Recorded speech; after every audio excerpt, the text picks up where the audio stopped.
Markaz knowledge സിറ്റിയിൽ സൂക്ഷിച്ചുകൊണ്ടിരിക്കുന്ന പ്രവാചകൻ മുഹമ്മദ് നബി സ്വല്ലല്ലാഹു അലൈഹി വസല്ലമ തങ്ങളുടെ തിരുകേശം വളർന്നു എന്ന് പറയുന്നത് കാന്തപുരം AP അബൂബക്കർ മുസ്ലിയാർ.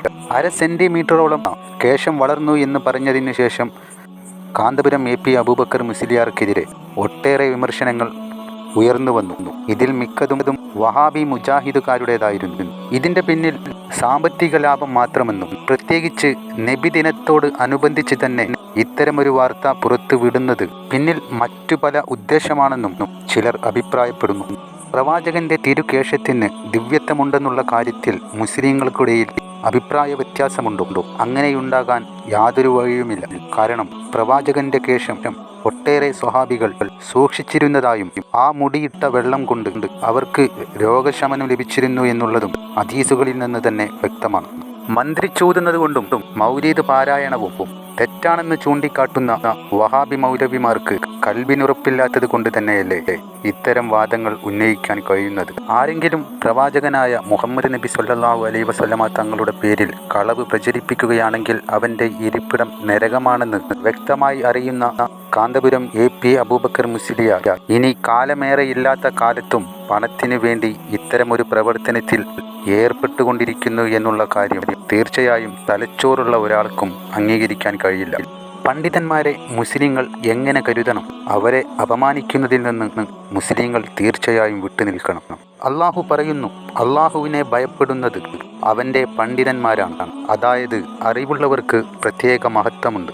പ്രവാചകൻ മുഹമ്മദ് നബി സ്വല്ലല്ലാഹു അലൈഹി വസല്ലമ തങ്ങൾ പറഞ്ഞിട്ടുണ്ട്, പണ്ഡിതന്മാർ പ്രവാചകന്മാരുടെ അവകാശികളാണ്.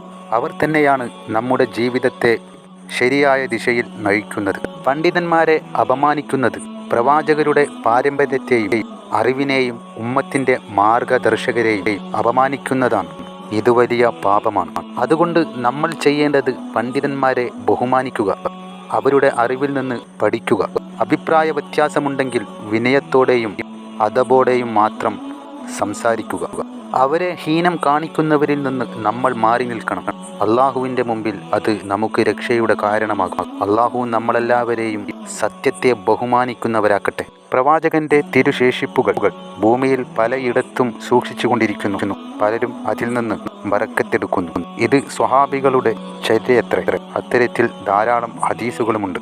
ഇത് ദിവ്യമെന്നുള്ള കാര്യത്തിൽ യാതൊരു എതിരഭിപ്രായവുമില്ല. AP വിഭാഗത്തിന്റെ കൈവശമുള്ള ഈ കേശം സത്യമല്ല എന്ന് പലരും അഭിപ്രായപ്പെടുന്നു. ഇതുകൊണ്ട് AP വിഭാഗം സാമ്പത്തിക ലാഭം മാത്രമാണ് ഉദ്ദേശിക്കുന്നതെന്നും ഇതെല്ലാം ഉമ്മത്തിനെ വഞ്ചിക്കുന്ന തരത്തിലുള്ള പ്രവർത്തനങ്ങളാണെന്നും പലരും വാദിച്ചുകൊണ്ടിരിക്കുന്നു.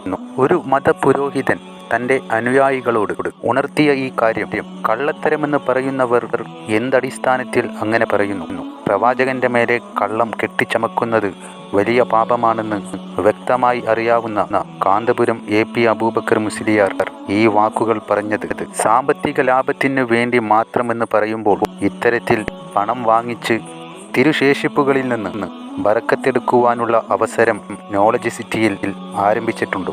പിന്നെ പണത്തിനു വേണ്ടിയാണ് ഇത് ചെയ്യുന്നത് എന്ന് പറയുന്നത് എന്തടിസ്ഥാനത്തിലാണ്? പ്രവാചകന്റെ കേശം വളരുമോ? ഇതിന് പ്രമാണങ്ങളിൽ തെളിവില്ലാത്തത് കൊണ്ടോ?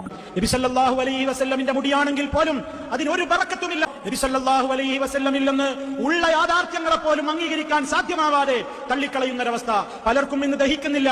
നബി സല്ലല്ലാഹു അലൈഹി വസല്ലമിന്റെ മുടിക്ക് പ്രത്യേകതയുണ്ടോ? ഉണ്ട് സഹോദര, ഉണ്ട്.